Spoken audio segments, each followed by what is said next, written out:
ST SC OBC एवं minority मिलित मंचर कार्यकारी सभापति आज आम ये एकत्रित आज हबार कारण प्रेस मीट देवार कारण यही जे आपण मैंने जानते आम वरिष्ठ आईएएस ऑफिसर विष्णुपद सेठी सार को जो विरोध करा जाउची जो जातिवादी जो मानसिकता जो सरकार एवं जो चली ओडिशा सरकार आउ से माने जाति को फिलिंग करी जाति को घृणा करी से माने आमर शूद्र समाज बा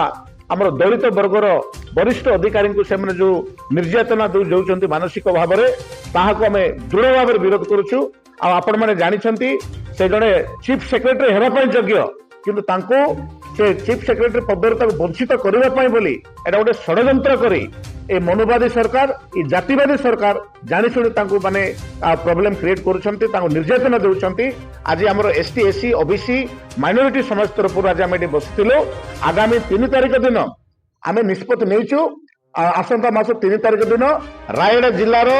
एसटी एससी ओबीसी एवं माइनॉरिटी समाज हजार हजार संख्यार आम जिलापाल जरिया